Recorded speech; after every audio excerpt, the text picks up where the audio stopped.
মেয়েদের জীবন রান্নাঘরেই শুরু আর রান্নাঘরেই শেষ।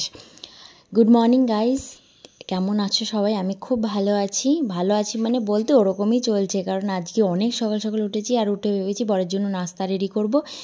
এই যে রান্নাঘরে আমি ঢুকলাম, কখন বেরাবো আমি কিন্তু নিজেও জানি না। কারণ আমার রোজ রাতে আমি অনেক রাতে শুই, মানে ঘুম আসে না, এবার ঘরের মধ্যেই থাকি, যে কারণে দিনে ঘুমিয়ে নিই, রাতে ঘুমটা আর আসে না, এই জন্য সকালে উঠতে দেরি হয়ে যায়। তো রোজই কিছু না কিছু খেয়ে যায়, কিন্তু ও গোলা রুটিটা যেহেতু ভালো খায়, তাই আজকে ভেবেছি আমি ওর জন্য গোলা রুটিটা করে দেবো।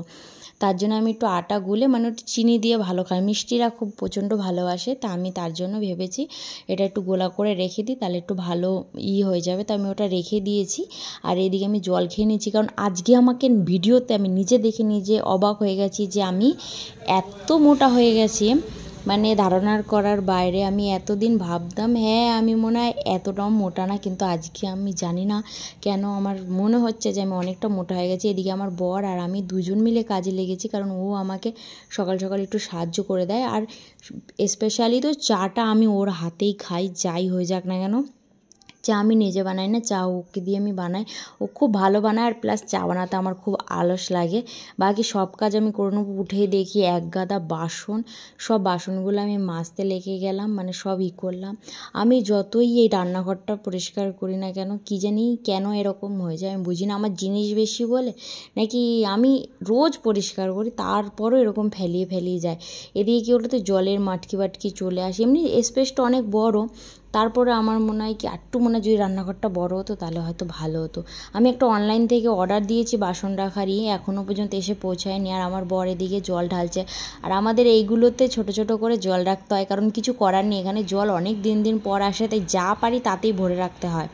আর এইদিকে ওইদিকে দুধ বসে গেছে, ওই গ্যাসে ইন্ডাকশানে চা হচ্ছে, আর এইদিকে আমি যে করা শুরু করব। আমার পুরো পরিষ্কার হয়ে গেছে, কারণ গ্যাস ট্যাস পরিষ্কার না করলে না আমার কিন্তু আবার ভালো লাগে না, মানে রান্না বান্না করতে। আমি পুরো জায়গাটা পরিষ্কার করে তারপরেই করবো। এই যে আমি গোলা রুটি করে নিচ্ছি, আর এখানে আমার বর বলে কি তুমি এরকমভাবে হাত দিয়ে কী করে গোলা রুটি করো, মানে তোমার গরম লাগে না?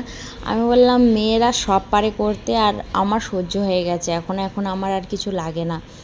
তা আমি এই প্রায় রুটি আমার হয়ে গেছে, আর ওইদিকে চাটাও হয়ে গেছে প্রায়, মানে আমি গরম গরম করে দেবো, আর আমার বর খেতে থাকবে। ও স্নান করতে চলে গেছে, এবার স্নান করতে গেছে। ওইদিকে দুধটাও প্রায় গরম হয়ে এসছে।